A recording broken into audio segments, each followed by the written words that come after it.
Bonjour et bon dimanche à ma communauté. Je suis très heureux de faire ce direct avec vous aujourd'hui parce que c'est dimanche et dimanche c'est un jour de méditation. Et dimanche aussi c'est un jour d'apaisement, dimanche c'est un jour tranquille. Donc c'est un plaisir énorme et j'espère qu'avec vous on va essayer de parler de l'avenir du continent, du Cameroun. On va aussi essayer de parler de vous. Comment être un homme qui est dans son temps? Comment être un homme d'aujourd'hui? Comment être un homme du progrès? Comment être un homme de la réussite? Comment être un homme qui est une lumière pour les autres? Comment être un homme qui réussit sa vie? Il faut accepter la réussite parce qu'il faut avoir de l'ambition. N'écoutez pas ceux qui vous disent ce n'est pas possible. Aujourd'hui, je vais vous dire, c'est possible. Vous allez savoir que vous êtes vous-même 95% de votre réussite. C'est pourquoi nous parlons aujourd'hui. Merci d'être avec moi. Merci de me suivre.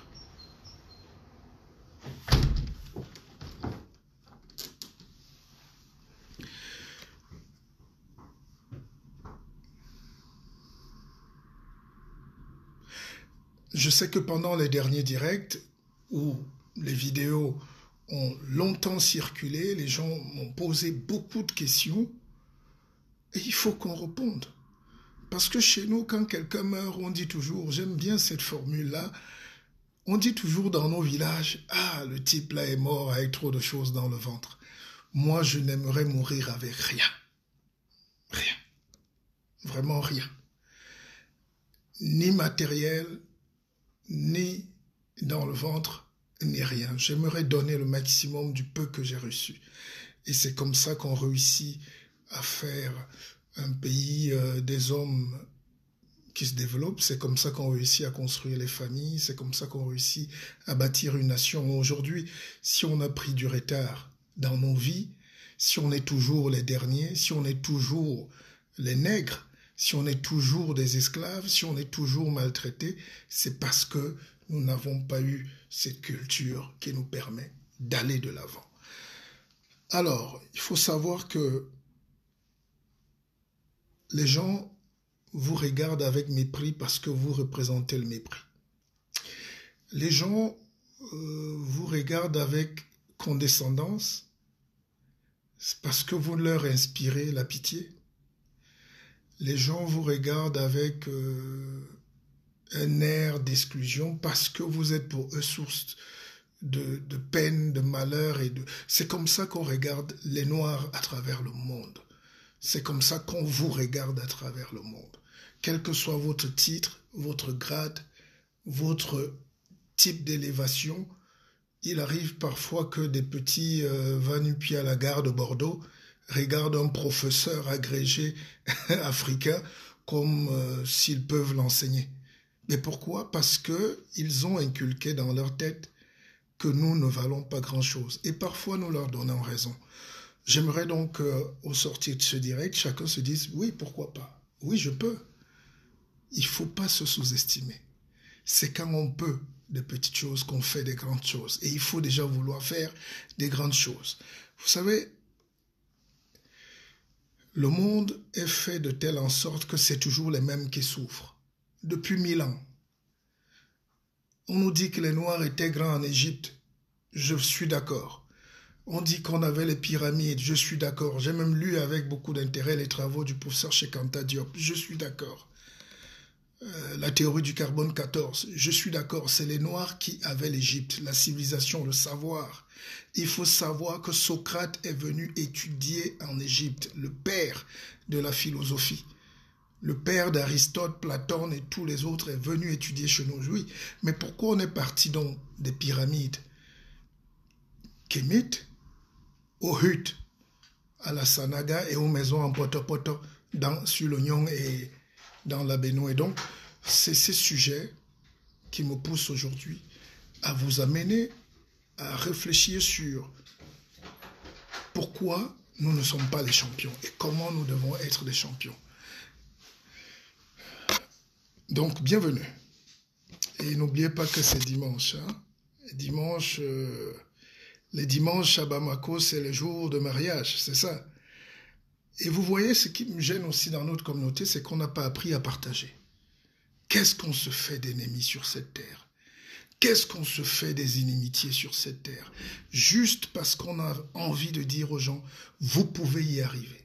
On peut changer, on peut avancer. Je ne crois plus au discours que les Blancs avaient fait. Ils ont fait, mais pourquoi nous ne le faisons pas? Pourquoi nous sommes continuellement en train d'être bastonnés? C'est quand même terrible.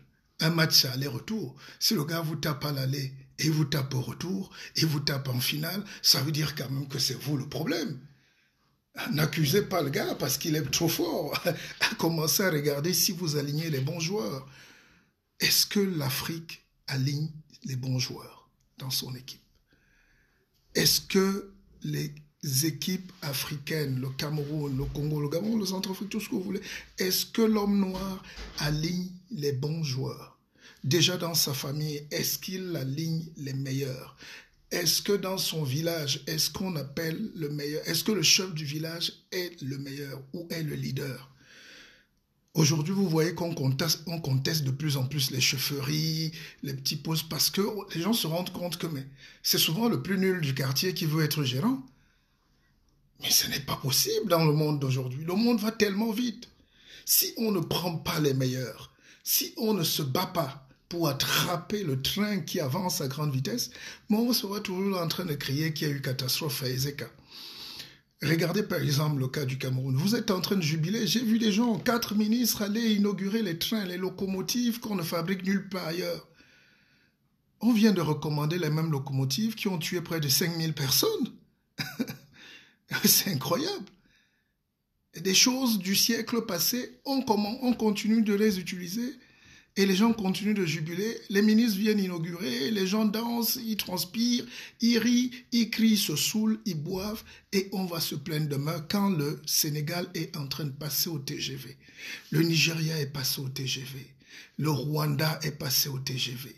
Qu'est-ce qui empêche aux autres pays, surtout le mien, de se dire il faut qu'on fasse ce cap? Le développement dont je vais vous dire. Parce que vous ne pouvez pas faire le développement personnel quand il n'y a pas le développement collectif. Tout ça, c'est lié. On se développe parce qu'on est développé.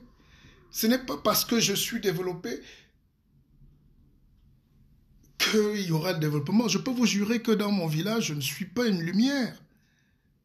Ah, je peux être une lumière en Suisse, c'est le cas. Je peux être une lumière à l'île Maurice, c'est le cas. Je peux être une lumière à Singapour. Mais je ne suis pas une lumière dans ma propre famille. Pourquoi? Parce qu'ils ont leur mode. Ils ont leur mode, ils ont leur norme de médiocrité. L'énormité chez nous est la norme. C'est pour ça que vous voyez des gens danser un certain type de musique qui sont très contents. Et ils vous disent que ce type est populaire et que cette musique-là est bonne. Ne leur en voulez pas, c'est la musique qu'ils connaissent. C'est la musique de leur environnement. C'est le reflet. Ils ne sont pas tombés du ciel, ces médiocres. On vient d'attraper un ministre. Ah, pardi. Mais ce type était le chouchou de tout un quartier, un continent, je pense, ou un pays. Ah, les gens lui faisaient les génuflexions, pas Bissok. Et quand il croupit aujourd'hui en prison, on se rend compte que, mais en réalité, on était dirigé par des petits cons. Moi, j'ai vu la liste des biens supposés qu'on a répertoriés appartenant à ce ministre. Je peux vous dire que c'est de la bestialité.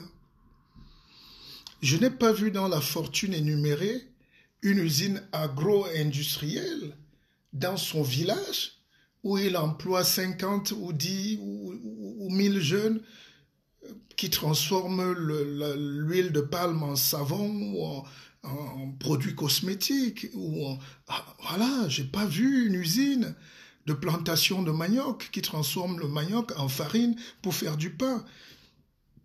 Je n'ai pas lu dans la liste de ce fortuné, cet infortuné. C'est vrai que les grands esprits ne parlent pas de personne, on ne parle pas de personne, on va détailler un système qui nous empêche d'être grands. On parle de la pauvreté de l'Afrique. La pauvreté du Cameroun se résume en ce genre d'esprit qu'on a cultivé. La médiocrité, le vol, l'apparence, l'apparat dans le vide. Ce n'est pas s'enticher des produits plastiques fabriqués par les autres, les Chinois et tout, qu'on dit qu'on est premier, on est rigolo. Moi, j'ai donc recensé des Bugatti, des Rolls-Royce. Voilà des biens des gens sur qui on a compté pour développer le Cameroun. C'est-à-dire quand on t'attrape, on fouille la liste de tes biens, on voit 10, 4x4, 5 petites, bref, du petit matériel, du menu frétin. Je n'ai pas vu un laboratoire de recherche pour une université dans son village. Le village du chef du président où il n'y a même pas d'université. Si ces gens-là avaient au moins laissé une université de pointe, d'élite, une UIT pour la recherche, pour que les enfants de cette forêt-là soient moins idiots et plus ouverts à la lumière, c'est vrai qu'on pouvait les arrêter, mais c'est vrai que le regard allait changer. On allait quand même se dire oui, avec faute, même si le vol est condamnable. Le vol tue. C'est le vol de nos pays, c'est le vol dans nos pays. Avant d'accuser le FMI de vol, avant d'accuser le CFA de vol, avant d'accuser la colonie de vol, regardez comment vous-même vous volez vos hôpitaux, vos routes, vos écoles, et nous le disons depuis 25 ans, ça ne change pas. Mais pourquoi devons-nous nous taire? Nous devons donc continuer d'exprimer notre expression. Heureusement que la liberté ici existe. Nous devons continuer de former les gens. Nous devons continuer de donner ce qu'on sait. L'Africain est trop égoïste. Le Camerounais en est le patron. S'il y a des égoïsmes en Afrique, le Cameroun en est le créateur. Parce que ces gens veulent manger seuls, veulent vivre seuls, veulent avoir tout seul. Le développement, c'est quoi? C'est faire en sorte que tout le monde mange, que tout le monde ait du sourire et tout le monde ait du bonheur. Bonjour à Étienne, mon petit qui est devenu grand leader à Abidjan. Il m'a fait un témoignage pour dire que c'est grâce à moi qu'il est devenu ce qu'il est. Merci, j'en ai formé. Alors, nous devons donc savoir que ça ne sert à rien d'aller à l'église. Ça ne sert à rien de faire du bruit. Ça ne sert à rien de crier. Si nous sommes les images de la haine, de la fourberie, de l'intrigue. Vous savez, j'ai un ami qui m'a toujours étonné. Hein? Il reste mon ami, mais il me fait toujours rire.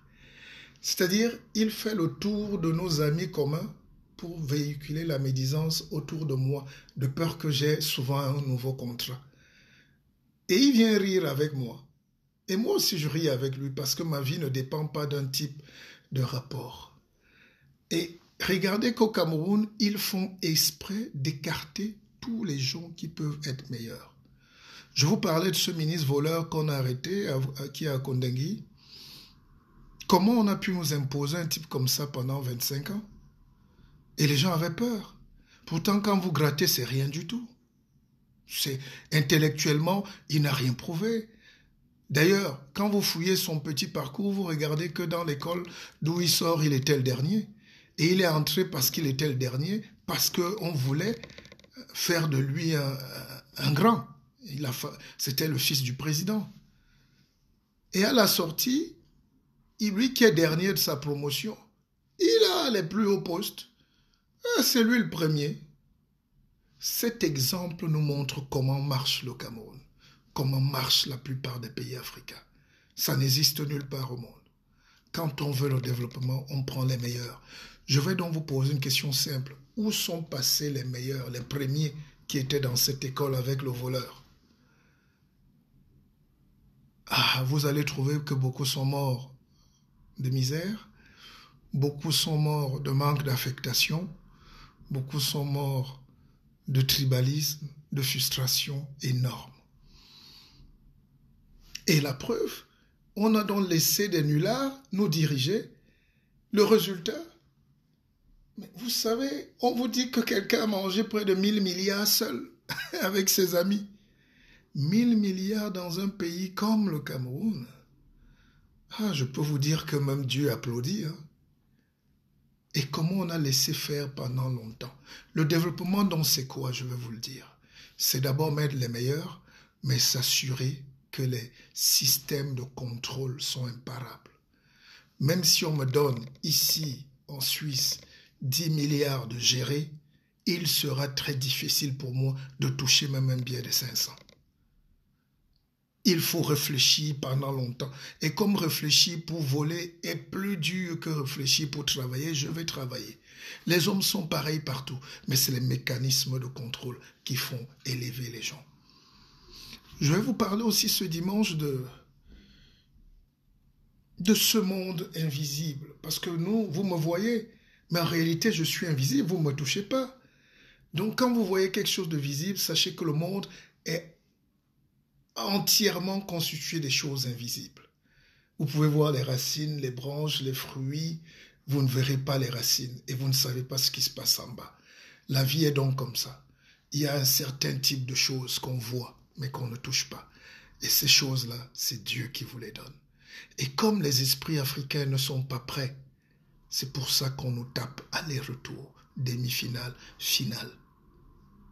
Nous n'avançons pas, nous régressons.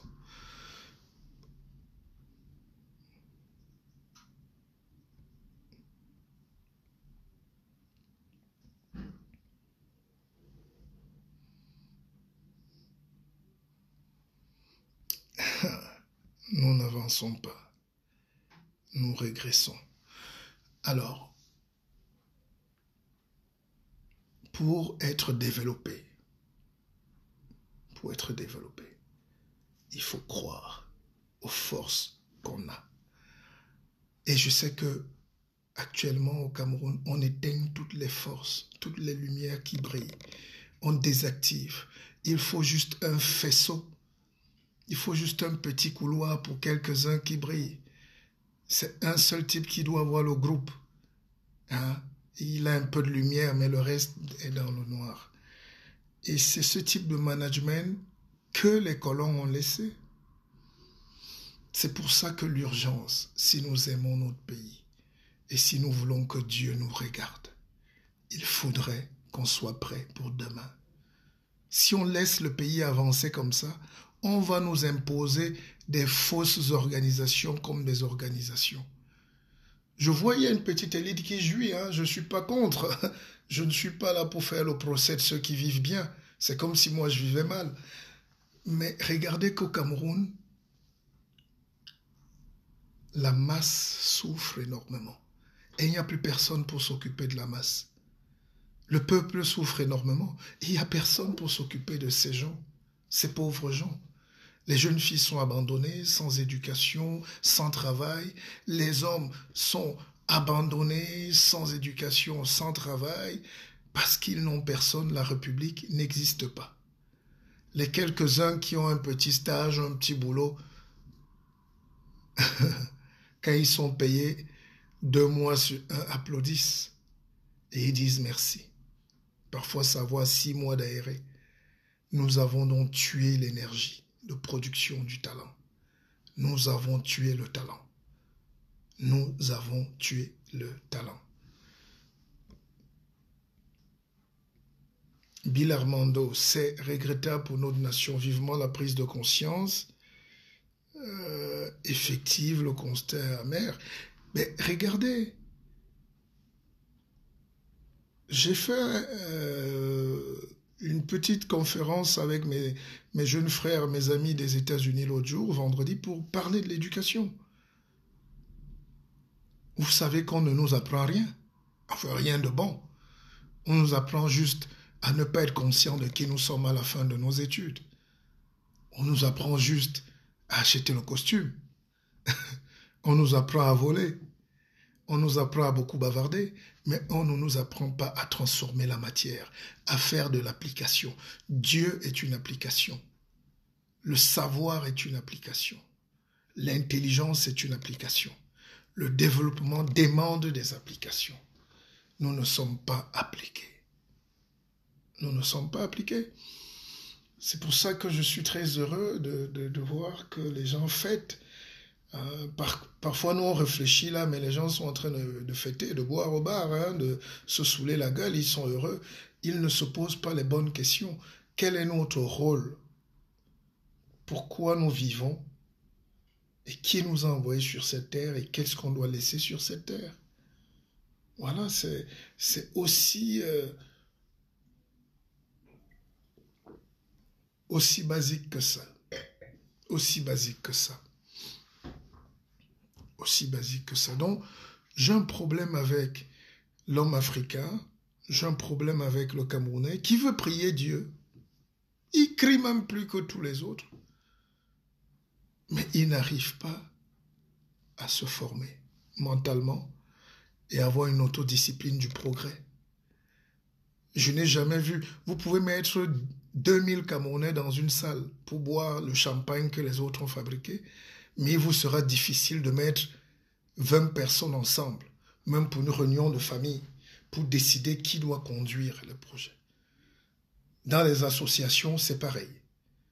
Pour décider qui est président, qui est secrétaire, vous allez voir, tout le monde est candidat à être secrétaire général ou trésorier. Tout le monde veut être président du groupe. Tout le monde veut diriger. Tout le monde veut faire tout. Et ça s'appelle l'anarchie. Et les Européens nous ont laissés avec un mental fragile et la culture de l'anarchie. Nous sommes encore très anarchiques.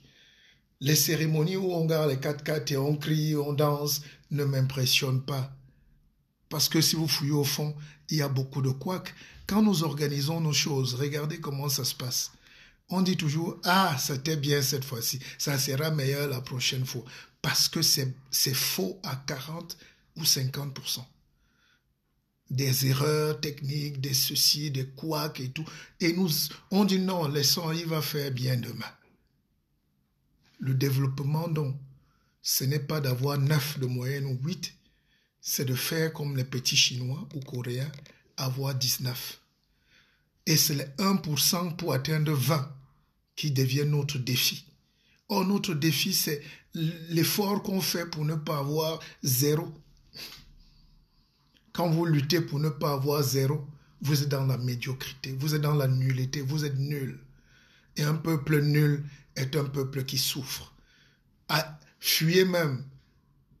Venez en Suisse, venez en France, au Canada, la population qui va toujours la plus souffrir, ça sera vous, parce que vous n'avez pas les codes de la réussite.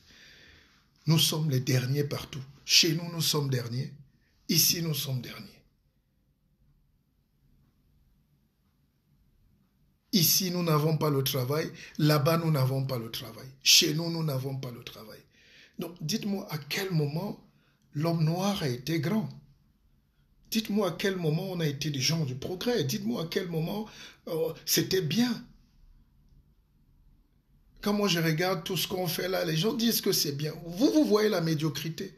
Vous voyez la saleté. Les gens vous disent non, laisse-nous comme ça. On est bien.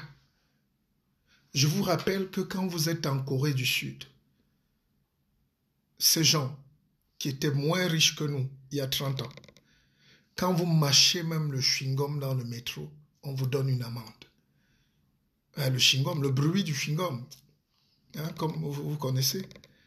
Le simple fait de mâchouiller un chewing-gum, vous empêchez les autres d'être concentrés.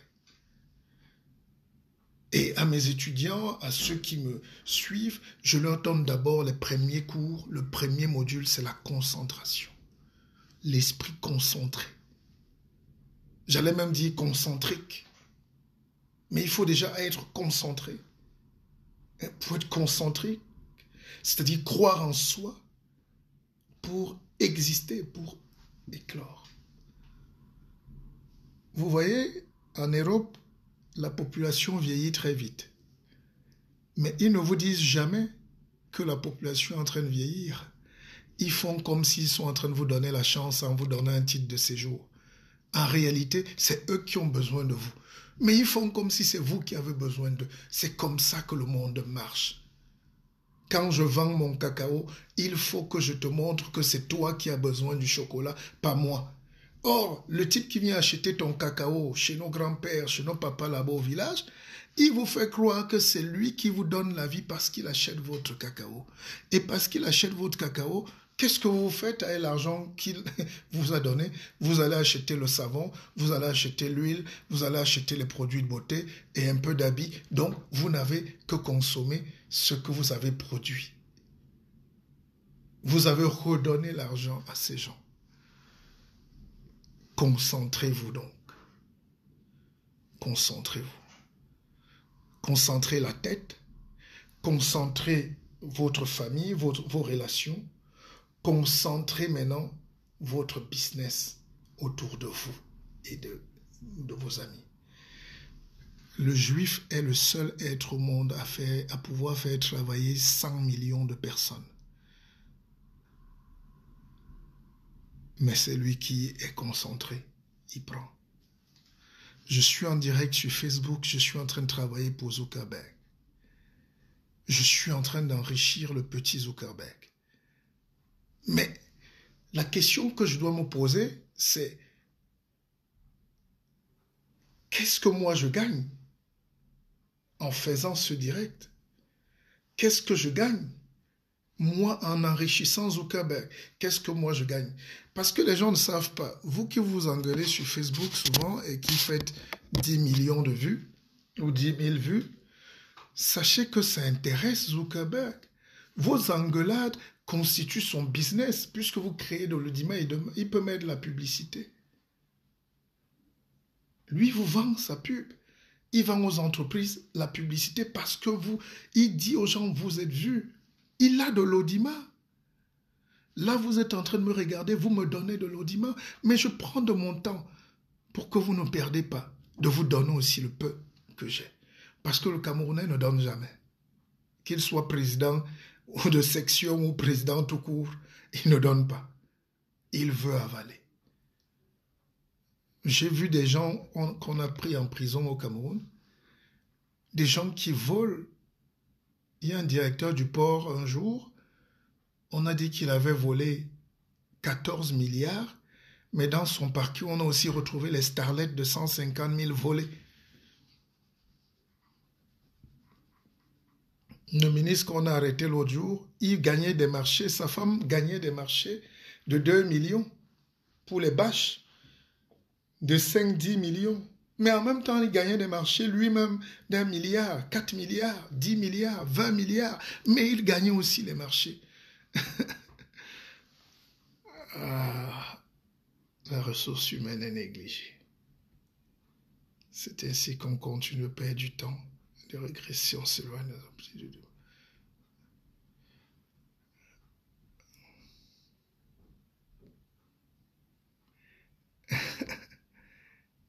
Ma sœur Kaya Kaya est en train de regarder.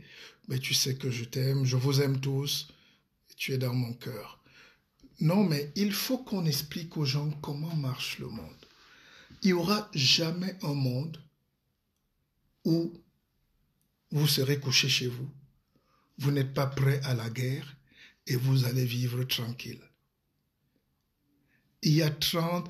Dans les années 30, l'Italie était dans une misère pas possible, l'entre-deux-guerres. Les Italiens ont commencé à fuir par bateau. Documentez-vous, allez sur Google. Ils s'accrochaient sur les bateaux comme des pygmées qui dansent le mbaya et tout. Mais ces Tunisiens-là, enfin, ces Italiens sont devenus les Américains aujourd'hui, des Tunisiens, tout ce que vous voulez. Mais l'Italie n'est pas morte. Parce qu'ils n'ont jamais coupé le lien. Ils sont partis avec des bouts d'Italie. Ils sont partis avec des bouts de leur culture. Nous qui sommes en train de partir, nous ne mourrons pas. Nous gardons un lien. Nous gardons ce truc culturel. Parce qu'il faut tendre la main à ces jeunes qui sont restés au pays. Les discours, le bling-bling, les nominations, ça ne m'intéresse plus. Ou pas. Le nouveau système va venir peut-être avec les vraies valeurs, les valeurs énergétiques du talent et du progrès. Et là, on va voir ce qu'on va faire. Mais là, ça ne m'intéresse pas. Ça ne peut pas m'intéresser. Quand vous voyez comment on prend des gens, quand vous voyez le système de cooptation dans notre pays, Quand vous voyez comment on peut passer d'un abruti dans un petit taudis, un cabinet taudis de salle et tout pour jouer les donneurs de leçons de l'intelligence dans un pays juste parce qu'on est nommé, la nomination ne vous rend pas intelligent. Au contraire, ça montre vos tares. Qu'on m'explique donc, par exemple, parlant de ce ministre qu'on a arrêté, excusez-moi de faire un focus, mais il est représentatif de comment nous avons construit notre développement. Après, on a accusé les Blancs. On a voulu exactement que les plus nuls commandent la population et les génies se sont découragés, ils se sont tués, beaucoup sont morts. Mais si on a nommé un dernier à l'ENAM, délégué de ceci, ministre de la Défense, s'il a eu toute cette ascension, est-ce que c'est par le mérite? Je vous repose la question. Demandez-vous donc où sont les premiers? Qui étaient les premiers devant ce larron qui finit aujourd'hui là où il devait vraiment finir? À la place des voleurs, c'est en prison. La place des imposteurs, c'est en prison. La place des usurpateurs, c'est en prison. La place des voleurs, c'est au quartier. Laissez les génies travailler. Et quand je fais le tour du Cameroun, je lance un regard panoramique dans mon pays, je me pose des questions. Le talent que Dieu nous a donné est enfoui dans le sol. Les gens ont leur talent, mais ils ont gardé, ils attendent. Le talent en train de disparaître, ils attendent. Eux-mêmes vont mourir et le talent va attendre. Et c'est cette peine qui me fait le plus mal aujourd'hui. Je n'ai aucun problème, ni d'homme, ni de personne, ni de rancœur. J'ai un seul problème, c'est que je vois comment l'Africain est en train de répéter les mêmes bêtises. Quand nous, on était petits, on se disait non, demain, quand on sera grand, vraiment, on va gérer le monde. On sera fort, on sera... Et on est venu très tôt à l'école des Blancs, on nous a dit oui, vous pouvez. On nous a signé des papiers, oui, vous êtes fort. On a eu la malchance de vouloir retourner au Cameroun. On nous a proposé de nous taire, de laver les caniveaux, de nettoyer les lavabos et d'être des sous-chefs, dont de ne même pas parler, là où on doit parler. Quel est ce pays qui aime faire taire les talents? Je prends toujours cet exemple. Kylian Mbappé, s'il était Camerounais, c'est qu'on allait d'abord lui dire d'aller recommencer à jouer à l'US Loum là-bas ou à Bonendale, qu'il est encore petit, qu'il attende, qu'il se taise, qu'il disparaisse. Vous tuez l'ambition, vous tuez le talent, vous tuez le progrès, vous tuez le développement et vous êtes pauvre. Aujourd'hui, on accuse tout. Les Blancs nous ont tapé, les Blancs ont fait ceci, les autres. Oui, mais leur rôle, c'est d'aller prendre. Le rôle d'un pays, c'est d'aller prendre. Quitte à même tuer tout le monde, mais pour ramener quand même quelque chose à la maison.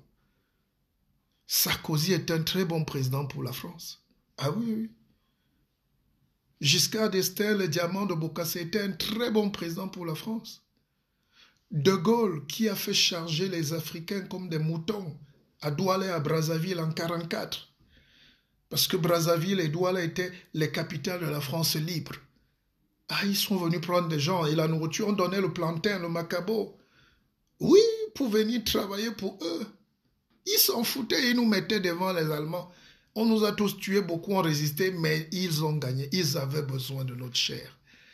Et Clémenceau l'a bien dit, la guerre, ce n'est pas pour que le soldat que je suis meure, mais c'est pour que l'idiot qui est en face tombe et que j'en profite.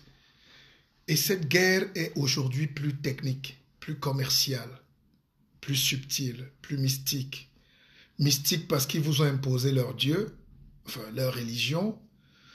Quand je vois la vitesse à laquelle on soulève les cabas des petits-enfants et on touche leurs fesses dans ces églises, je me dis, si vous n'avez pas le courage de vous re-questionner par rapport à la spiritualité des autres, c'est que vous êtes quand même malade.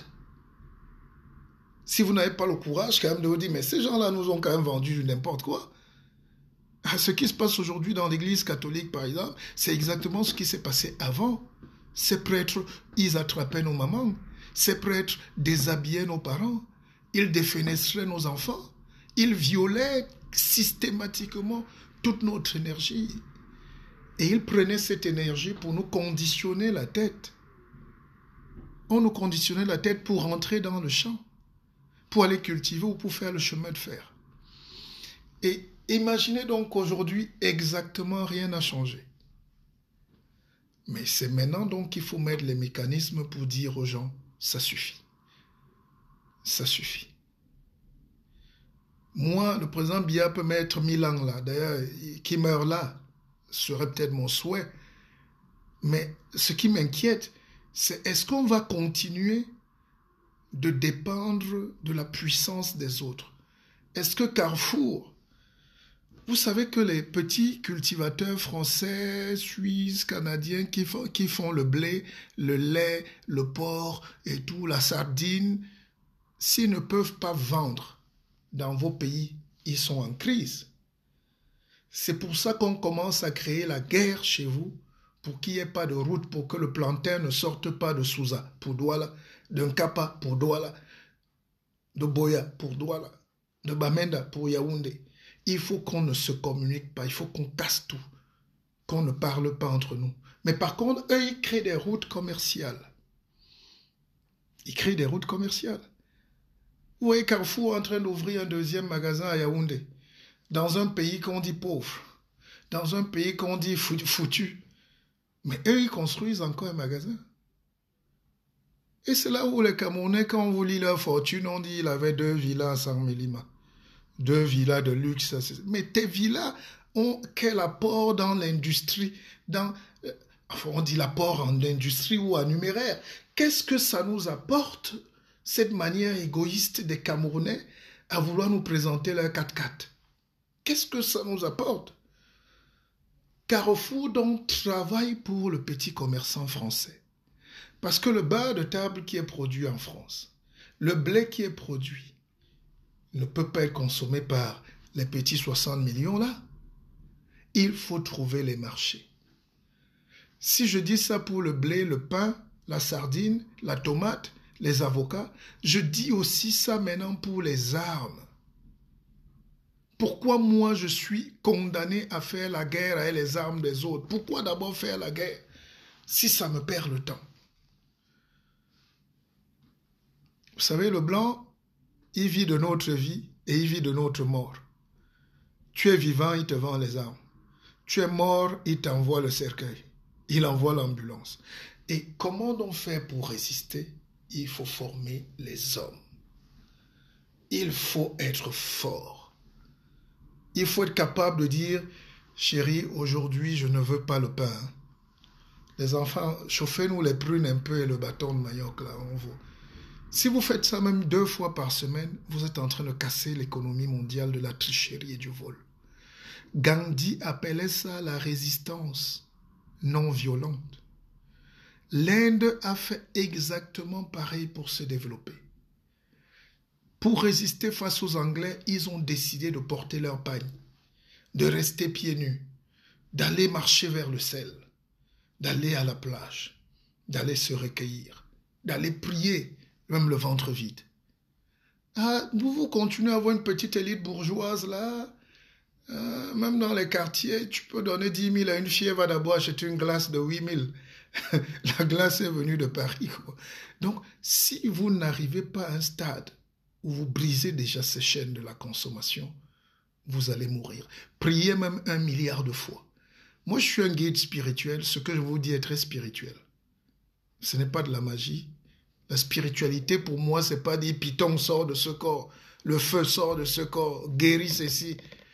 La spiritualité, c'est de armer les esprits à comprendre le monde dans lequel ils vivent et de comprendre les phénomènes qui les entourent. Parce que les choses nous arrivent, les gens croient que c'est la malédiction. Non, ce n'est pas la malédiction, c'est juste le manque d'information. C'est le manque de formation. Les Chinois ont dit aussi, je vous l'ai dit l'autre jour, les Chinois ont commencé à dire non, mais pourquoi on doit manger tout ce que les autres produisent? Nous, on va vivre comment?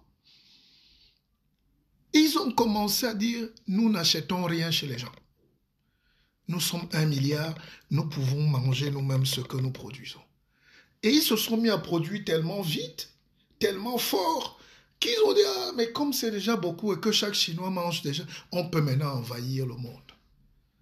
Vous allez envahir le monde quand? Enfin, je n'ai pas dit de votre immigration des insultes. Quand vous arrivez à Paris, c'est pour faire les directs, pour insulter les autres qui sont restés ou insulter vos frères. Non, c'est pas de ça. À quel moment notre pays va être donc conscient qu'on peut commencer à produire le tarot et à vendre le tarot dans le monde entier? C'est là qu'on commence à être spirituel. Parce qu'on commence à conditionner l'esprit de l'autre. Conditionner. Mais les Blancs sont très forts. Dès qu'il y a un jeune qui est allé au bac au Cameroun à 16 ans, nous-mêmes, nous lui refusons la bourse. Les Français prennent. Le Canada prend. Les États-Unis prennent. C'est parti. Et le gars est isolé, il croit qu'il est génie. Il va sortir de l'UIT de Bordeaux. Il va sortir ingénieur à Harvard. Mais il sera le seul, confiné dans son coin. Le seul noir avec une grosse tête dans un bureau de 120 000 blancs. Et il va dire qu'il est génie. Et au bout de 5-10 ans, on ne va pas le chasser. Lui-même va se sentir à l'étroit. Il va dire, je rentre au Bénin, mon frère. C'est ce qui nous arrive. Parfois, ce n'est pas la peur d'être cadre ici. Il y a des cadres partout. Nous sommes des cadres. Mais on vous met dans une entreprise où vous êtes un noir parmi 400 autres ingénieurs. Pour votre pays, on vous cite comme un génie. Mais pour vous, vous êtes malheureux parce que vous ne pouvez parler avec personne en réalité. Vous êtes seul. Et vous avez le sentiment d'être marginalisé. Vous êtes ostracisé, voilà le mot. Ça n'apporte rien à votre pays d'origine. Ça enrichit le pays où vous êtes. Conséquence, vous ne pouvez pas vous développer. J'ai beaucoup de Noirs qui sont professeurs ici, mais en réalité, ils sont professeurs d'eux-mêmes. Parfois, c'est à peine même si les étudiants les écoutent. Ils essayent d'être heureux, mais c'est dur. On est heureux quand on sert sa communauté. On est heureux quand on sert ses frères. On est heureux quand on donne à ceux qui n'ont pas.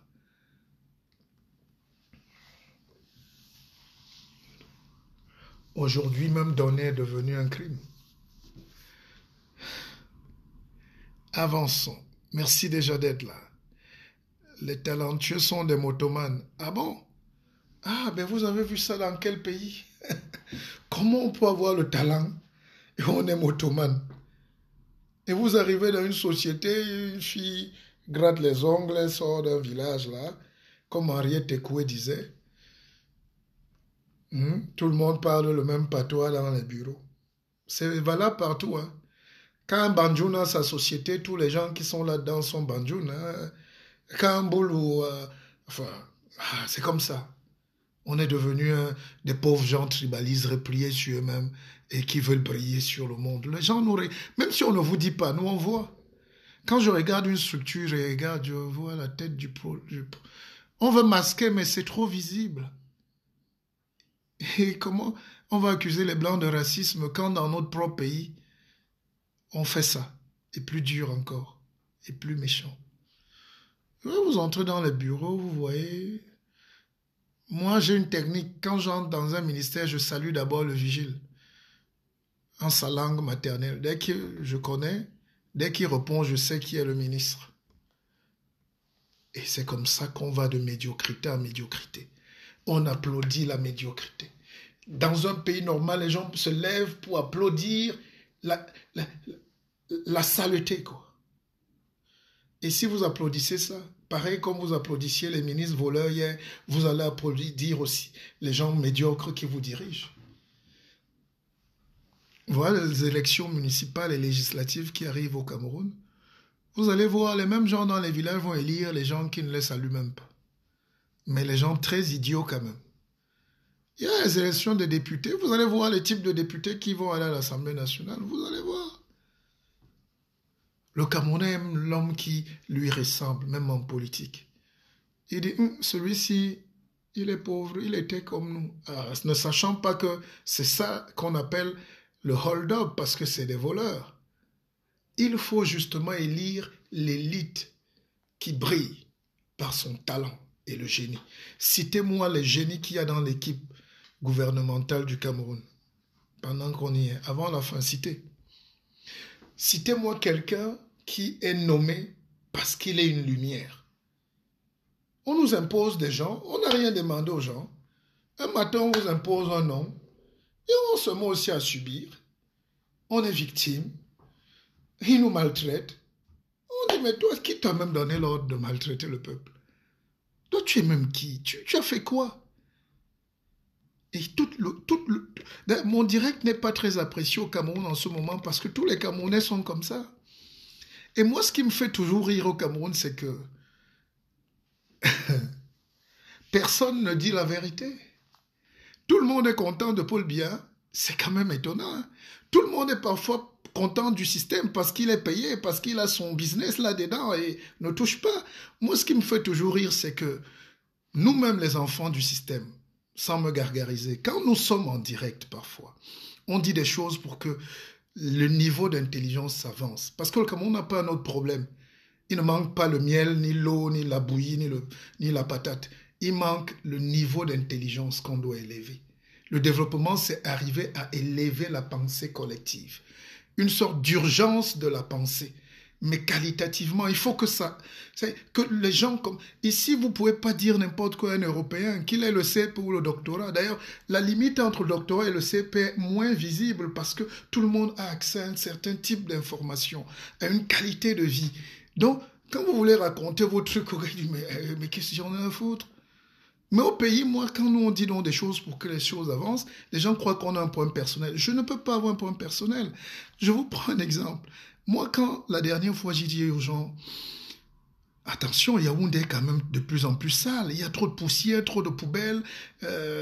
L'avenue Kennedy, c'est comme si on a mis juste pause sur le Cameroun des années 1970. Et même à l'époque, à Yaoundé, l'immeuble Tébéla avait les ascenseurs roulants. Aujourd'hui, tout est en arrêt. C'est incroyable. Dès que tu dis ça, un gars t'écrit, ah, mais dis donc, laisse aussi ça. Vous voulez jouer les opposants. Et le lendemain, tu vois sur Facebook, dit, ouais, on a coupé la lumière depuis 3 jours en Colmessin. Je dis, ah, mais tu te plains. Vous vous rendez compte que les gens n'ont pas accès aux soins de santé primaires. Les gens n'ont pas accès au minimum vital. Et vous, vous êtes seul dans votre villa, vous jouissez de ce bonheur, de leur misère. Vous jouissez de voir les gens croupir. Le leader, donc, c'est celui qui dit non, on peut avancer, on doit construire. Et si on ne dit pas ce truc-là, si on ne dit pas ce truc, même au président Biya, si on ne dit pas ce truc, même à ceux qui nous dirigent, c'est qu'on est en train de rater notre mission. Moi, ces petits compromis des petites élites-là, on est d'accord parce que nous, on mange, ça ne m'intéresse pas. D'ailleurs, je suis en train d'arriver au Cameroun et je vais faire toujours des conférences publiques. Il faut qu'on explique aux gens pourquoi on va souffrir toute la vie. Mais qu'est-ce qu'on va laisser à nos enfants? Si on n'a pas le courage de questionner ça, voilà notre hold-up. Je connais trop de gens talentueux qui sont morts, même pas chefs de service. Ce n'est pas normal dans un pays qui a besoin de lumière. Vous ne pouvez pas avoir une équipe de foot et Kylian Mbappé au banc. Pourquoi? Parce qu'il est Douala, dis donc. Mais vous mettez Messi au banc. Ah non, Messi, vous savez que c'est la tontine. Messi, c'est... On trouve des raisons pour exclure celui qui peut conduire. Et on nous impose des gens qu'on ne connaît pas. Moi, on m'a imposé pendant 25 ans un ministre du ciel et de la terre, un dernier à l'école. Il est devenu le patron de tous les Camerounais. Ah, ce direct d'aujourd'hui me touche un peu. Hein. J'ai pas envie de pleurer, mais son arrestation m'a permis de comprendre ce que je connaissais déjà, mais ça m'a permis quand même de toucher du doigt le mécanisme de fonctionnement du Cameroun. Pourquoi on stagne? C'est même pas parce que le FMI a un problème contre nous. C'est même pas parce que c'est parce que nous avons mis des mécanismes de sous-développement nous-mêmes. Il faut systématiquement écarter des gens brillants. Je ne sais pas d'où vient cette maladie. Et peut-être les Blancs nous ont bien observés parce que les premiers explorateurs qui venaient quand même en Afrique, ils ne venaient pas nous acheter. Ça, je ne peux pas croire. Un homme ne peut pas se lever là-bas, il vient t'acheter. C'est d'abord le contact. C'est le premier contact que vous avez qui lui permet de sentir si vous faites le pot ou pas. Ils ont commencé à nous donner le sel. Les chefs dansaient devant eux, les étoffes. Les chefs commencent. Ils ont commencé à dire. Et puis les chefs ont dit, peut-être prenez même nos femmes, même nos enfants. Vous êtes donc capable de tuer vos fils. Je connais un grand homme d'affaires, ça peut lui faire mal, mais qu'est-ce que Bissok en a à cirer? Il a fait faire arrêter son fils, parce que son fils devenait le capitaine d'industrie, pour faire monter le groupe. Son fils veut bâtir l'empire qui porte le nom de son père. Son père trouve qu'il est devenu son ennemi parce que les choses veulent lui échapper. Il lui coupe la tête. Mais si c'était ça, comment on allait avoir Coca-Cola? Comment on allait avoir Renault? Ah, vous roulez bien en Peugeot au Cameroun, les Mercedes. Mais vous savez que Mercedes, Daimler, Chrysler, c'est leurs arrière-petits-fils qui jouissent des dividendes parce qu'ils sont actionnaires dans la boîte, mais le nom du père, il n'y a plus aucun Mercedes qui travaille chez Mercedes. Il n'y a plus aucun Daimler, Chrysler qui travaille chez Chrysler, Daimler. Il n'y a plus aucun membre de Coca-Cola qui est à Coca-Cola, ni actionnaire, ni de près, ni de loin. Mais ils ont développé un consortium d'intelligence immortelle. Je veux bien que je crée une marque aujourd'hui, mais que mon nom porte. Si je pouvais vous créer quoi, je ne sais pas, quoi, de l'eau. L'eau. On va parler de l'industrie tout à l'heure, vous allez comprendre comment les gens nous escroquent, même dans notre propre pays. Je l'ai expliqué l'autre jour, c'est formidable. C'est extraordinaire ce qui se passe en Afrique. C'est-à-dire, moi, si je fais cette eau-ci, on met mon nom Bissok. Si mon fils, avant même de mourir, il faut que c'est mon fils qui continue. Et dès que mon fils peut y continuer, il vend les actions, il s'associe aux autres. Hein? Au lieu de devenir Bissok, on va dire Bissok, Léo, ceci, Donc un consortium, ça avance, ça grandit, ça rafle les pays. Mais nous au Cameroun, il faut que Papa Kadi meure. Pour que Gilbert Kadi, que moi j'ai connu il y a 20 ans, qui achetait des clubs en France, commence à sortir la tête de l'eau. Mais ça n'existe pas. Moi j'ai causé avec Bolloré, le père. Je vais vous dire que j'ai eu chaud. C'était pas mon ami, ce n'est pas mon ami. C'est quelqu'un qui m'a fait énormément du mal et qui a arraché mes terres. Mais il m'a appelé à la place des débats, on a causé à Paris. Il me dit, mais Bissok, toi tu m'attaques, vous m'attaquez tous les jours là, monsieur Bissok. Bolloré, ce n'est plus moi depuis 20 ans. C'est mon fils Philippe. Enfin, il a 2 fils. Même au Cameroun, quand on insulte Bolloré, Camraï, c'est pas le père qui est là-bas. C'est son fils. Et son fils a 37 ou 38 ans. L'autre a 40. C'est des enfants qui sont déjà en train de gérer Bolloré. Et Bolloré lui-même a pris de son père. Il a déjà laissé, il a fait la passe pour aller vivre à Cannes. Il veut jouir. Il veut vivre. Il laisse les énergies aux plus jeunes. C'est eux qui développent les batteries solaires, les énergies. Ils sont dans d'autres business. C'est ça qu'on appelle le développement. Et ils vont partir, ils vont laisser aux autres. Et s'il n'y a plus de Bolloré, un actionnaire majoritaire prend. Mais Bolloré reste immortel. C'est ça, ne pas périr. L'Africain périt, ne meurt pas. La question donc que je vous pose, pourquoi le Camerounais périt au lieu de mourir? Mourir, ça veut dire mon fils continue. Mourir, ça veut dire j'ai laissé aux autres. Je laisse le développement aux autres. Et j'ai souvent incité le président Biya à ne pas périr. Je lui dis, papa, ne péris pas. Meurs. Meurs et laisse-nous un Cameroun qui marche. Ou qu'on peut faire marcher. Ah, je ne fais pas le procès. J'ai une éducation qui me permet de ne pas être dévié et tout. Mais il faut quand même que les gens sachent qu'on est puni depuis l'esclavage. Je cause souvent avec des jeunes étudiants qui me disent « Boss, on préférait la colonisation ». Et regardez, c'est un débat qui est ouvert. Les Antilles savent qu'ils ne sont pas prêts jusqu'à présent. Je connais les Antilles. Dominique Foussela, ils sont restés français. C'est un débat. Ils vont rester français jusqu'à ce qu'ils sentent qu'ils peuvent partir. Quitte à ce qu'ils souffrent, qu'ils meurent, mais pas trop. Parce que là-bas, on se soigne, là-bas, on mange, là-bas. Même s'ils ont les mêmes problèmes, et pire encore qu'en Afrique. Je vous ai parlé des Chinois. Hong Kong était anglais. Mais bien sûr, ils étaient colonisés. Et chaque fois que les Anglais disaient aux Chinois, on va vous laisser Hong Kong, les Chinois disaient non, c'est votre pays, restez-y. Ils ont fait le mort. Ouais, les Asiatiques, c'est les gars qui arrivent à Douala, en babouche, et 2 ans après, c'est un chauffeur chinois qui les conduit derrière la nouvelle Mercedes. Donc, ils aiment la richesse. Ils ont escroqué les Anglais.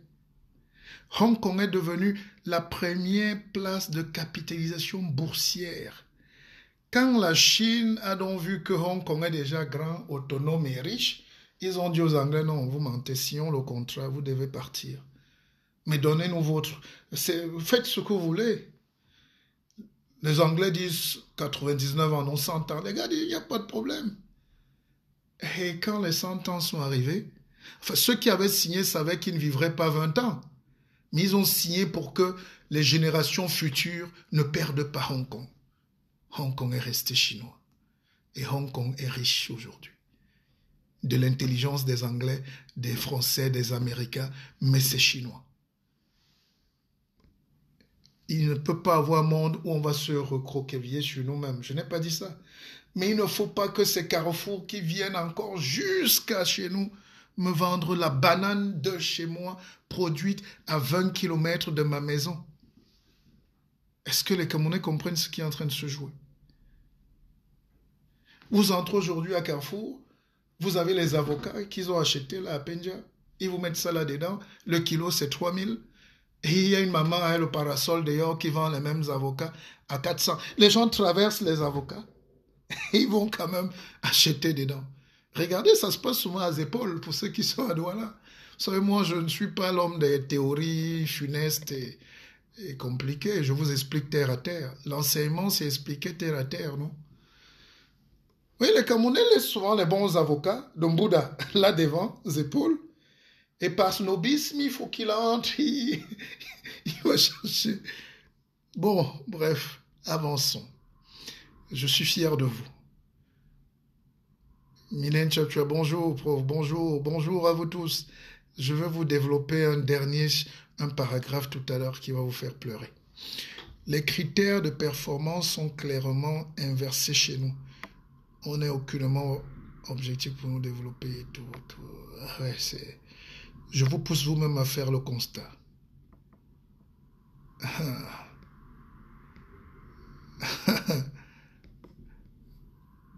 Je vois comment on gère nos entreprises au Cameroun. Ça fait pitié, tellement notre peuple est instrumentalisé. Voilà. Et maintenant, donc, on doit parler de ces choses, qu'on doit parler de développement, qu'on doit dire aux gens ce qu'il faut faire pour s'en sortir. Les gens veulent qu'on ne parle plus. Les gens veulent qu'on se taise, qu'on protège nos petits profits, Non, le monde, c'est un monde de transmission. Le peu que nous on a là, c'est le peu qu'on essaye de vous donner. L'égoïsme, c'est terminé. Si vous jouez les égoïstes, et même les gens qui nous enseignent, qui enseignent nos petits étudiants, d'ailleurs, c'est l'occasion de questionner où sont les enseignants de ces ministres qui sont tous voleurs. Est-ce que les enseignants étaient mauvais? Ou est-ce qu'ils ont juste appliqué un mauvais système de péréquisation de l'intelligence, de péroquisation, donc de répétition? Qu'est-ce qu'on a appris à tous ces gens qui sont en prison? À voler. Ça veut dire que les profs n'étaient pas bons. Ou c'est le système qui est mauvais. Voilà des réflexions. Hein. Mais ce n'est pas possible que des lumières... Moi, les grands profs agrégés que je vois, même à l'université de Genève ici, où tous les grands là, c'est des gens détachés. C'est des gens... vraiment, c'est comme si c'est juste l'esprit qui marche. Medvedev, le père de la bombe atomique, le père du nucléaire, le plus grand savant russe, celui qui a même inventé la Lada, la voiture. Il n'a jamais roulé en Lada, il marchait à pied. C'est ce niveau d'absolution qu'on atteint quand on a... atteint un dernier pilier de la vie, l'accomplissement. Je n'ai pas dit de souffrir, hein, mais je veux dire, on a un regard. Vous savez, Thomas Melonais, c'est mon oncle. Hein, et on a tellement insisté pour que Thomas Melonais ait une maison. C'est son frère qui était à la SIC, qui a voulu à tout prix que Thomas Melonais achète même une maison. Il n'avait pas de maison. Le gars disait, je ne laisse rien à mes enfants. La tête est déjà un héritage. On a failli le lapider au village. Il disait, ça ne sert à rien. Ça ne sert à rien. Il faut former les hommes. Former les hommes à une certaine éthique, à une certaine hauteur, à une certaine grandeur, à la défense de la patrie, à la défense du pays. Mais moi, je connais les 60 ministres qui, à la 40, veulent fuir le pays actuellement. On a leurs dossiers ici, hein, les dossiers médicaux, ils envoient pour fuir. Mais voilà, les gens, vous comptez sur des gens qui veulent fuir le pays, quoi. Et c'est ça le drame aujourd'hui. Ceux qui sont pauvres veulent fuir le pays. Ceux qui sont riches veulent fuir le pays. Qui va donc rester au pays? C'est ce que les Anglais appellent le feel-good factor. Il manque quelque chose de bien, comme un bien-être. Les gens ont tout, mais ils ne sont pas bien. Parce que vous ne savez plus avec qui être bien. On rit seulement de façade, mais vous ne savez plus. Moi, j'ai des amis qui sont dans l'administration. C'est à peine s'ils peuvent manger avec les autres. Pas qu'ils sont méchants, mais ils se protègent. On a inoculé un venin de la méchanceté à un tel degré au Cameroun. On a inoculé un degré de la jalousie à un tel degré au Cameroun. On a inoculé un tel degré de la haine. Vous ne savez pas qui vous gênez juste parce que vous respirez. Ah, ça devient très grave. Et un pays qui veut avancer ne fait pas ça. On ne culpabilise pas le talent. On ne culpabilise pas le génie. Et je vous prends tout cet exemple. Regardez dans vos propres familles. Ah, toi, tu ramènes 20 de moyenne. Patou, lui, avec sa grosse tête à 4 de moyenne. Maman commence à frustrer toi qui as 20. Oh oui, il ne faut pas alors montrer que tu as trop passé parce que Patou. Et quand on sert à manger, Patou a le plus gros plat. Hein, maman veut calmer Patou parce qu'il a échoué. Plus tard, il sera le chef. Ah, j'ai jamais vu ça. Nous, ici, partout, on passe la compétence. Le gars regarde votre peau, il sert le visage, mais c'est la compétence. Vous passez. Ah, vous passez. C'est vous le boss. Vous parlez, il vous regarde avec mépris, mais il applique. Et s'il tente de... Non, il va en prison, on vous le fait chasser. Il faut donc inverser ces valeurs, remettre le talent, le travail, la compétence. Et quand on a réuni tout ça, on devient spirituel, on devient Dieu. Dieu est un esprit de beauté et de lumière. Dieu est un esprit d'amour. Dieu est un esprit de grandeur. Moi, je regarde, même, j'ai vu quelque chose hier, je voyais des... Bon, je vais vous dire terre à terre. Les 3/4 des gens qui sont au devant de la scène au Cameroun, c'est des imposteurs. Écoutez bien. Et dans un pays comme ça, ne sous-estimez pas la force des imposteurs à nuire. Ils ne meurent jamais. Ils ne quittent jamais la scène. Ils ne laissent jamais le... Ils ne permettent même pas que la nomination du talentueux passe. Mais vous subissez ces gens. Vous, on ne peut pas parler. Et on est né comme ça. Il faut qu'on meure comme ça. Et à un certain moment, les gens me disent, mais Bissot, pourquoi au Cameroun, tu as tout, tu as des maisons, tu as tout, mais tu pars. Je dis, je ne pars pas, je vis. Moi, je vis là où je me sens bien. Je ne me justifie pas. Je voyage, je vis, je fais de ma vie un rendez-vous avec moi-même et avec Dieu. Je fais profiter les autres de mon petit savoir. Faire un direct, c'est pas le meilleur direct, mais c'est l'un des meilleurs directs. Et ça aussi, c'est le manque d'ambition qui nous fait tout dire non, on ne peut pas. Et non, c'est les autres. Et c'est comme ça qu'on est sous-développé. À un moment, il faut quand même frapper la main sur la poitrine. Si je fais un direct, je sais qu'il est le meilleur direct. Si je fais un travail, je sais qu'il est le meilleur travail. Il doit être le meilleur travail. Nous devons être les meilleurs. Il faut être les meilleurs. J'ai été biberonné à l'amour d'être premier. Et ceux qui me savent que j'ai toujours été premier. Appelez ça tout ce que vous voulez, faites vos conclusions, dites qu'il se la pète, faites ce que vous voulez, mais je vous dis à la manière de Cassius Clay, moi j'ai toujours été premier. Mes amis, mes camarades sont toujours été premiers. Et c'est en Europe qu'on m'a toujours élevé. Que mais vous avez, allez-y.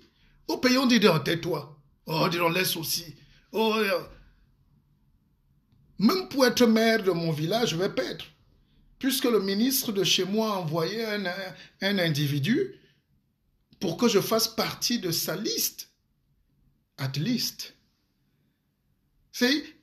Et c'est ça qui est drôle, dans les conseils municipaux, le maire est toujours le petit cancre. Et vous voyez, là, il y a au moins 10 docteurs, 10e adjoint au maire, 20e adjoint au maire. Pourquoi? Pourquoi? Pourquoi la lumière ne gère pas? Pourquoi il y a toujours quelqu'un qui garde les finances et qui vient de Yaoundé?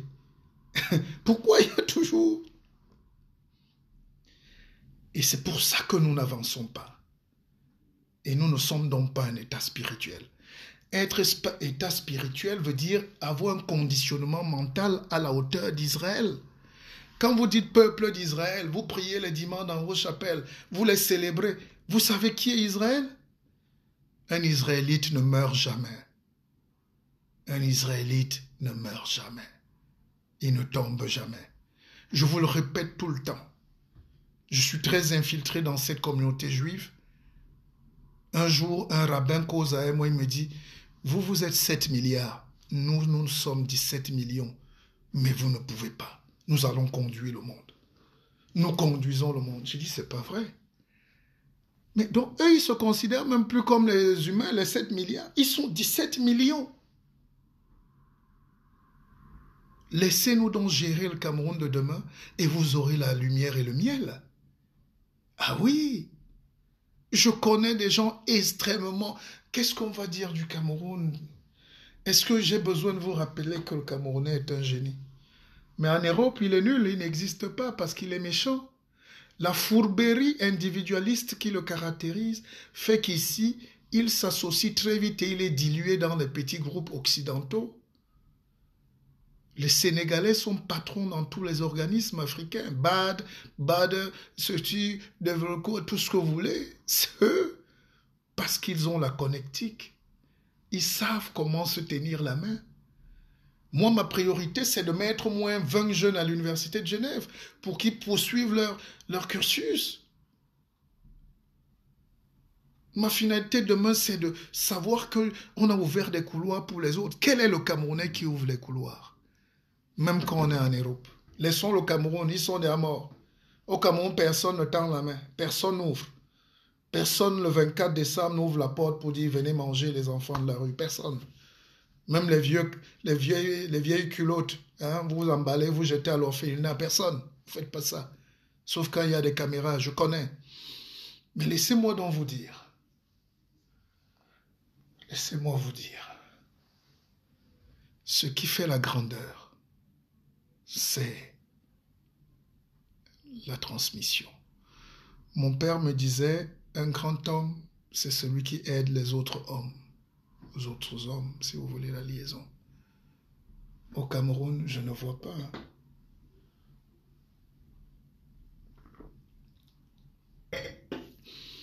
Nous sommes le seul pays au monde où empêcher les gens d'être riches est un progrès pour nous.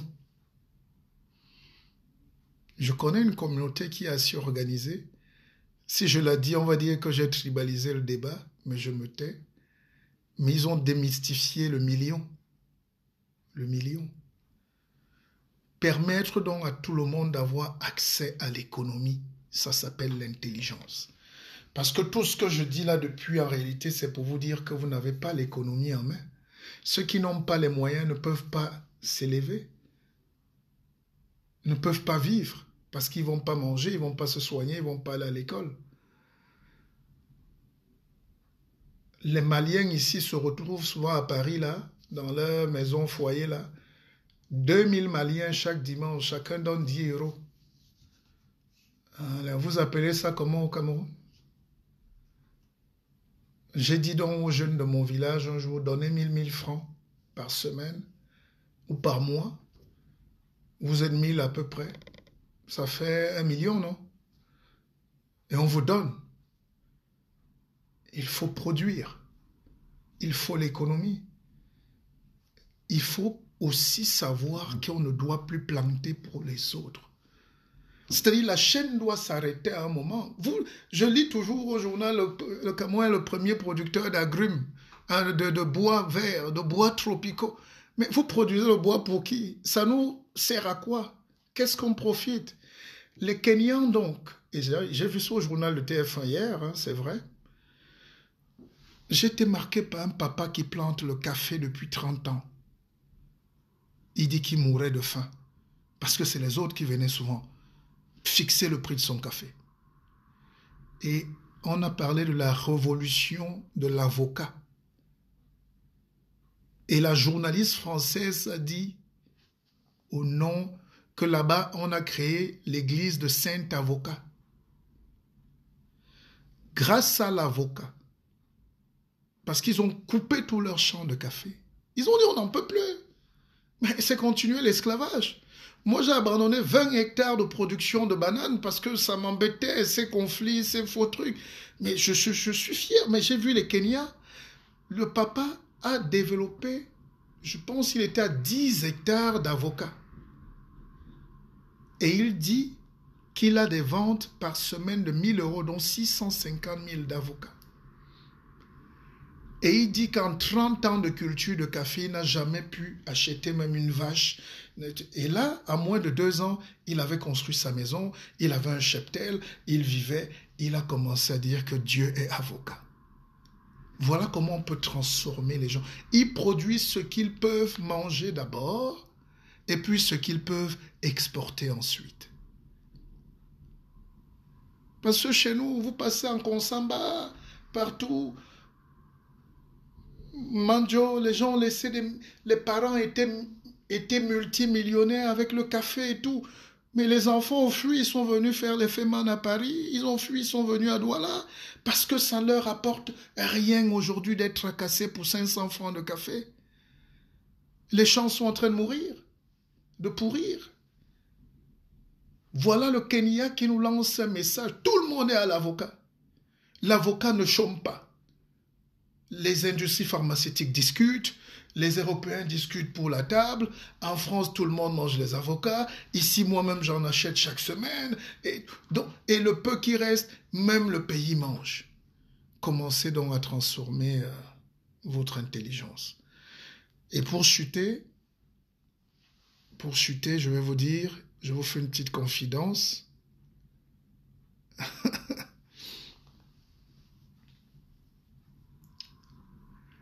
Pour chuter, je vous fais une petite confidence.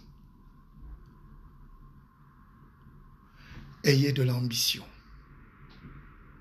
Le seul crime qu'on a fait au Cameroun, c'est de tuer l'ambition. Quelqu'un s'est dit, mon niveau s'arrête là. Ah, j'ai fait ma part. Et même dans le football, où le gars dribble de marquer, il dit, ah, j'ai fait ma part. Prenez vos responsabilités. Ayez de l'ambition. L'ambition, ce n'est pas la folie démesurée ou des grandeurs qui t'avoient à Kodengui. Non. L'ambition, ça veut dire rêver grand. Même si ce n'est plus pour nous, mais pour nos enfants. Moi, mes 2 enfants, mes 2 garçons, aujourd'hui c'est comme ça, tu peux rien faire, ils sont à l'école de foot. Parce qu'ils rêvent d'être footballeurs tous les 2. J'ai dit, vous faites quand même sport-études. Mais ils sont heureux, ils sont en train de suivre leurs rêves. C'est leur rêve. Ça peut donner de mots ou pas. Et même s'ils ne sont pas les premiers grands footballeurs du monde, ils seront dans le milieu sportif. Ils peuvent être médecins du sport, ils peuvent être tous psychologues, entraîneurs, tout ce que vous voulez, mais leur rêve, c'est de faire ce qu'ils veulent faire. Ils peuvent même enseigner à l'université, faire tout ce qu'ils veulent, mais je ne dois pas tuer leur rêve. Il faut qu'ils rêvent. Les jeunes Africains aujourd'hui ont un problème, on n'a pas accès aux rêves. on se réveille avec des cauchemars. Rêvez la jeunesse, rêvez les Camerounais. Sachez que demain va s'arranger. Je ne suis pas influencé par les voitures des Camerounais et les titres. Le Camerounais est brouillon, les 3/4 du temps. Vous voyez une entreprise, elle brille là, on fait le bruit à la télé, on dit voilà le pape, vous fouillez, c'est un idiot analphabète qui veut se présenter comme un grand esprit. Jamais des imposteurs ne sont des lumières dans ce monde. Je connais des sociétés, je ne citerai pas, où il n'y a rien. Le type de management sauvage. Des gens au profit rebarbatif. Des gens, des minables petits voleurs qui font du hold-up, de l'intimidation, de leur proximité avec parfois le régime qui ne les connaît pas. Et ils torturent les petits employés qui gagnent 100 000, mais ils jouent quand même des lumières. Cela ne m'intéresse pas. Le rêve que je veux pour la jeunesse, c'est de se dire, demain, on veut un type de dirigeant politique. On veut un type de leader économique. On veut un type de leader sociétaux. On veut un type de manager. L'ENAM doit cesser d'être l'école d'administration. Ça me rappelle les colonies, école d'administration coloniale. Aujourd'hui, on est dans le management moderne, dans la technologie, dans la science, dans la nouvelle approche académique. Il faut savoir donner de l'intelligence, permettre à l'élève qui sort de l'UIT de me produire quand même un groupe générateur à plaques solaires. Permettre aux gens de creuser l'eau qui est autour d'eux pour avoir leur propre forage. Permettre aux gens de savoir fabriquer leurs batteries. Vous savez que les moteurs électriques, les moteurs à essence diesel, c'est fini. Hein? Ah, le véhicule, il est électrique aujourd'hui. Hein? Ah, c'est fini. Et ça change totalement. Les mécaniciens, comme on a là au pays, pourquoi vouloir maintenir le pays 10 ans en arrière par rapport aux autres pays du monde? Le développement, non, c'est aller avec le monde. Le monde entier n'attendra jamais que vous soyez développés pour vous expliquer. Ils vivent. Donc, aujourd'hui, on continue de former les mécaniciens dans nos collèges, comme à l'ancienne, avec la boue, l'huile partout. C'est terminé. Aujourd'hui, le moteur électrique est comme ça. C'est une batterie. On met ça dans votre voiture, vous chargez, c'est parti. Il faut donc être prêt à ces changements. Ici, nous sommes à la 5G. Regardez la clarté de l'image. 5G. On ne s'arrête jamais de réfléchir. On peut rater, on continue. On tombe, on recommence. On invente, on avance, on avance. Et toute ma vie, j'ai été flatté par ce désir d'avancer. Je ne suis pas un homme du siècle passé. Je ne veux pas qu'on m'empêche de bouger. Je ne veux pas qu'on m'empêche de réfléchir. Je veux tout donner. Au pays même, on est capable de t'écarter. Aujourd'hui, je ris. Les gens ont un tel pouvoir au Cameroun qu'ils disent, toi, tu es mort. Non, tu peux pas briser ma carrière. Je peux parler au monde entier. Je peux vivre, je peux voyager, je peux être heureux de voir grandir mes enfants. Ayez donc de l'ambition, ayez du rêve, ne vous découragez pas. Si quelqu'un vous parle du tribalisme, tournez-lui le dos très vite. Si quelqu'un vous parle des choses du village, tournez-lui le dos très vite. Le village et tout ça, c'est mort. Nous voulons un Cameroun qui se lève avec du talent et du génie pour vous tous. Je veux une Afrique qui se lève avec du talent et du génie pour vous tous.